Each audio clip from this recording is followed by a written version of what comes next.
Hello mga ka-farming! Welcome to Antonio de Charlie Farm. For today's video guys ay samahan nyo ako na prepare ng mga order na gulay. So kahapon guys nag-start na kaming mag-harvest. Ayan, para mapakinabangan natin bago pa masira ng bagyong paparating dahil tatamaan talaga ang Bicol area, lalo na dito sa Kamsur na malapit sa dagat. So kami guys dito sa San Jose Partido ay tabing dagat, lalo na itong aming barangay ay tabing dagat. So ayan, kailangan nating lumikas, and syempre bago lumikas siguraduhin muna natin na ang mga alagang hayop ay mailagay din sa safe na lugar. So ngayong umaga ay maaga talaga akong nag-start guys dahil hindi ako masyadong nakatulog. 2 hours lang ang tulog ko. Alas 2 na yata ako nakatulog ng madaling araw, and alas 4 guys ay nagising na ako kasi masyado talaga akong balisa. So ayan, kinakatakutan ko yung syempre yung bahay namin, yung baha dito, kaya aalis kami. And syempre yung mga alaga ko guys, kasi yan na lang ang natitira sa akin na napundar ko maliban sa lupa, ay yung mga alaga kong baboy, kambing ang natira sa akin sa pinagpaguran ko din sa ibang bansa ng 4 na taon. So ngayon guys, yung mga na-harvest kahapon, yung iba ay na-deliver na, and salamat dahil pag-post ko sa Facebook ay maraming nag-order guys, at i-deliver ko ngayon after kong maka-prepare and ma-harvest ang ibang gulay. So magdi-deliver kami.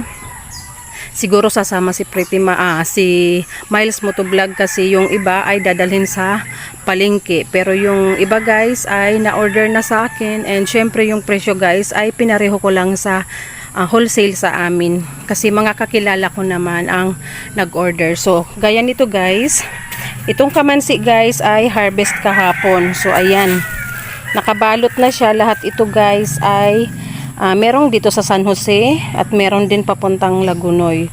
So ayan guys, nakaka-category kung ano yung order nila. So may nag-order sa akin guys, ang gusto niya ay yung mga wala pang buto. So ayan, ito yung para sa kanya.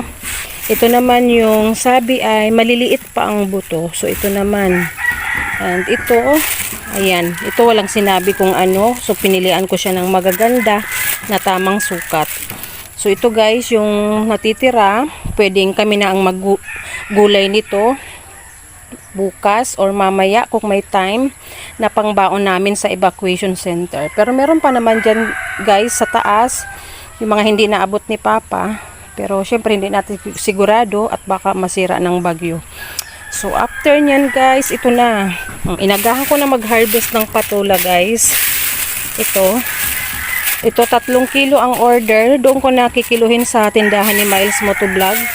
Then ito, yung iba guys na sobra, isasabay ko na doon sa sitaw na i-deliver sa palengke. Ayan. Then kung meron mang reject dito, ayan, pwede na naming pangsahog sa pansit. Kung magbabaon kami ng pansit, depende na guys, kasi yung budget nga, kailangan, ang importante ay makapunta sa safe na lugar doon sa bayan guys, kasi malayo sa dagat.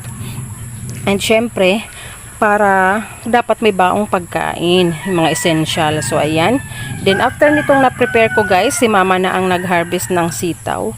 Pupunta naman ako sa talbos ng kamuti kasi merong order sa akin na 2 tali.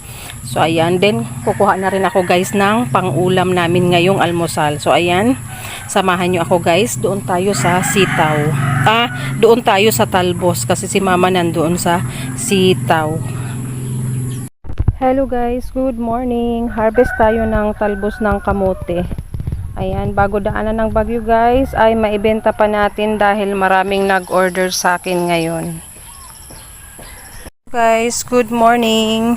Ayan, sino pong may gusto ng talbos ng kamote, comment down below or PM me guys habang available pa.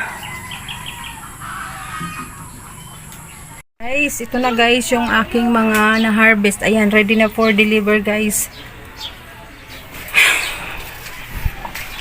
Ayan, natagalan kasi ang daming pahabol na order. So ayan, nakaseparate na lahat.